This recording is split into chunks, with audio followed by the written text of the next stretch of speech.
ఓం శ్రీ మహాగణాధిపతియే నమః. ఓం శ్రీ మాత్రే నమః. ఓం శ్రీ గురుభ్యో నమః.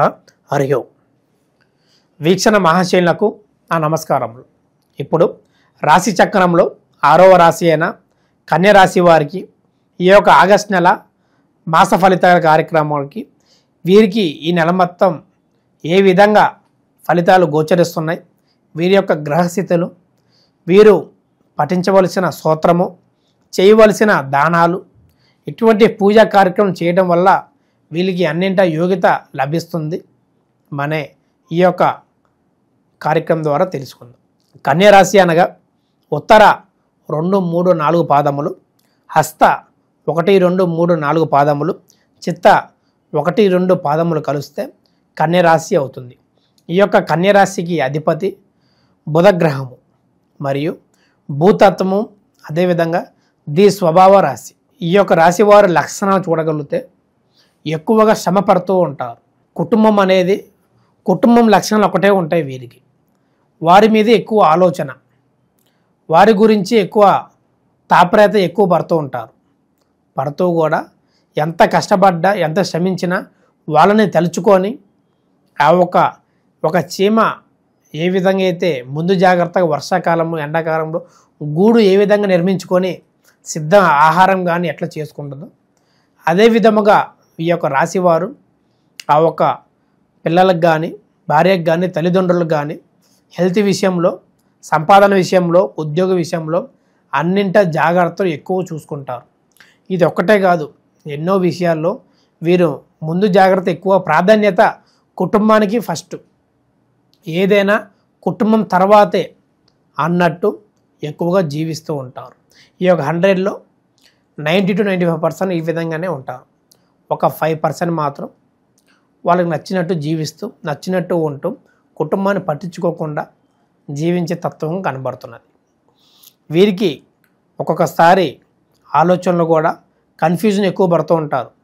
ఏది తీసుకుంటే మనకి కలిసి వస్తుంది, ఏది కలిసి రాదు, కన్ఫ్యూజన్లో ఎక్కువగా ఉంటూ ఉంటారు. ఆ కన్ఫ్యూజన్ లేకుండా ఇంటి పెద్దవాళ్ళ సలహా తీసుకోవటం మంచిది. ఒకవేళ ఇంటి పెద్దవాళ్ళే ఈ కన్ఫ్యూజన్ పడుతూ ఉంటే ఏదైనా ఫ్రెండ్స్ కానీ, మనకు రిలేషన్ ఉన్న వాళ్ళు కానీ, వారు మనకి మంచి చేస్తారని తెలిసిన తర్వాతే ఆ ఒక ఆలోచన పంచుకోవటం వల్ల కూడా మీకు మంచి జరుగుతుందని చెప్పుకోవచ్చు. ఈ రాశి వారికి రాజకీయం కానీ, సినిమా రంగాలు కానీ అంతా బాగుంటుందని చెప్పుకోవచ్చు. ఎవరో ఎప్పటి నుంచో ఒక 10-12 ఏళ్ళ నుంచి కష్టపడుతున్నారు.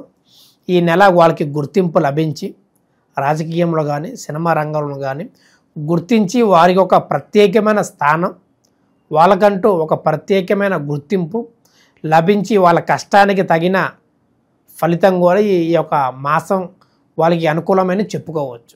వారి కష్టానికి తగిన ఫలితం అనేది దక్కే సూచనలు ఉన్నవి. మరియు ఆరోగ్యం పట్ల జాగ్రత్త తీసుకోవాలి.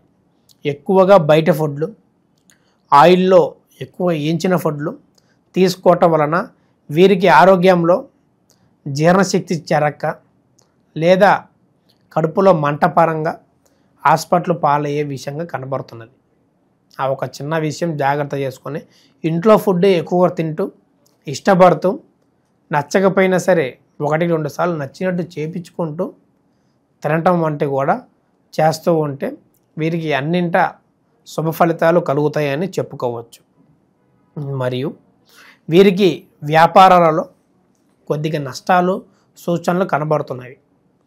నూతన వ్యాపారాలు కాకుండా ఎవరైతే వ్యాపారంలో ఏగిమోగి ఉన్నారో వాళ్ళకే కొంత నష్టాలు ఏ విధంగా అంటే చేసే బాయ్స్ రూపంలో, స్టాఫ్ రూపంలో వీరికి నష్టాలు చవి చూసే రూపం కనబడుతున్నది.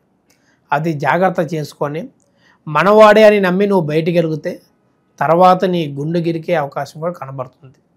అది జాగ్రత్త చేసుకొని ఎవరిని నమ్మకుండా మనొక కుటుంబ వ్యక్తుల్ని అక్కడ ఒక కౌంటర్ దగ్గర పెట్టడం వంటిది, ఆ ఒక డబ్బు వ్యవహారంలో, ఆ ఒక వస్తువుల రూపంలో మనం ఉంటూ షాప్ ఓపెన్ చేసేటప్పుడైనా, క్లోజ్ చేసేటప్పుడైనా మనం ఒక వ్యక్తి అక్కడ ఉండి అన్ని సంరక్షణగా చూసుకోవటం వలన వీరికి నష్టాల నుంచి ఊరట లభించి లాభాలు పొందే అవకాశంగా ఉన్నది. అది ఒకటి జాగ్రత్త చూసుకోండి. మరియు నరదృష్టి పరంగా కూడా వీరు పడి అనారోగ్యంగా పాలయ్యే అవకాశం ఉన్నది. వీరి ఎదుగుదల చూడలేక ఇతరులు ఈర్ష్యపడి ఆ ఒక దృష్టి కనుదృష్టి అనేది వీరి మీద పడి కొంత మిశ్రమ ఫలితాలు కలిగే అవకాశం ఉన్నది. కాబట్టి జాగ్రత్త చేసుకోవటం మంచిది. ఈ యొక్క రాశివారు ఈ నెల 3 గురువారములు గోశాలకు వెళ్ళి ఆవులకి గడ్డి తినిపించడం వలన వీరికి ప్రయోజనాలు పొంది అన్నింట శుభ ఫలితాలు కలిగి ఆరోగ్యంలో, వ్యాపారంలో మరియు ఉద్యోగంలో ప్రమోషన్ రూపం కూడా వచ్చే సూచనలు ఉన్నవి. మరియు గణేశ సంకటహార స్తోత్రం పారాయణం చేయటం వల్ల కూడా వీరికి శుభ ఫలితాలు కలుగుతాయి. ఈ యొక్క నెల శ్రావణ మాసం ప్రాధాన్యత చూడగలిగితే శ్రావణం అనగా ఈ యొక్క నక్షత్రం శ్రీ మహావిష్ణువు జన్మించిన నక్షత్రము. మరియు ఈ యొక్క శ్రావణ మాసంలో అనేకమైన ముహూర్తాలు, గృహ ప్రవేశాలు, గృహ ఆరంభాలు, వివాహాలకి అన్నిటికీ మంచి యోగితమైన మాసం అనేది చెప్పుకోవచ్చు. ఈ యొక్క నెలలో స్త్రీలకు చాలా వరకు ప్రాధాన్యత ఇచ్చే వ్రతం వరలక్ష్మి వ్రతం. మనకి శాస్త్రాలు చెప్పిన విధంగా చూడగలిగితే పౌర్ణమి ముందు రోజున ఈ యొక్క శ్రావణ మాసం పౌర్ణమి ముందు శుక్రవారమున వరలక్ష్మి వ్రతం ప్రారంభించడానికి శుభ సమయం అని చెప్పుకోవచ్చు. ఎందుకంటే ఈ యొక్క నెలలో మనకి 5 శుక్రవారములు ఉన్నవి. కానీ మనకి ఈ యొక్క జూలై 25 నుంచి శ్రావణ మాసం మొదలవుతుంది. మరి ఆగస్టు 23 వరకు ఈ యొక్క శ్రావణ మాసం నెల మొత్తం ఉన్నది. కాబట్టి వీటిలో వచ్చే శ్రావణ శుక్రవారములు 5. కానీ మనకి శాస్త్రాలు ఉన్నంత ప్రకారం పౌర్ణమి ముందు శుక్రవారమే వరలక్ష్మి వ్రతం చెయ్యాలి, అక్కడి నుంచే ప్రారంభించాలి అనేది ఉంది. కాబట్టి అప్పుడు చేస్తేనే చాలా వరకు యోగ్యత అనేది ఎక్కువ లభిస్తుంది. ఆ ఒక వ్రతాన్ని జంటగా పూజించడం వలన శ్రీ మహావిష్ణువుని మరియు లక్ష్మీదేవతని ఇద్దరిని పూజించడం వలన, వ్రతం చేయటం వలన వీరికి సౌభాగ్యం, సంతానం లేని వారికి సంతానం, వివాహం కాని వారికి మంచి సంబంధాలు, వివాహ యోగ్యత, మరియు విద్యలో ఎవరైతే స్త్రీలు ఇబ్బంది పడుతున్నారో ఈ వ్రతం చేయటం వలన వారికి కూడా మంచి విద్య, చదువులో మంచిగా రానియటం వంటివి కూడా చేస్తూ ఉంటారు. ఈ యొక్క వ్రతం ప్రాధాన్యత చూడగలిగితే అన్నింటా శుభ ఫలితాలు కలుగుతాయి. శుభం. లోకా సమస్త సుఖినో భవంతు.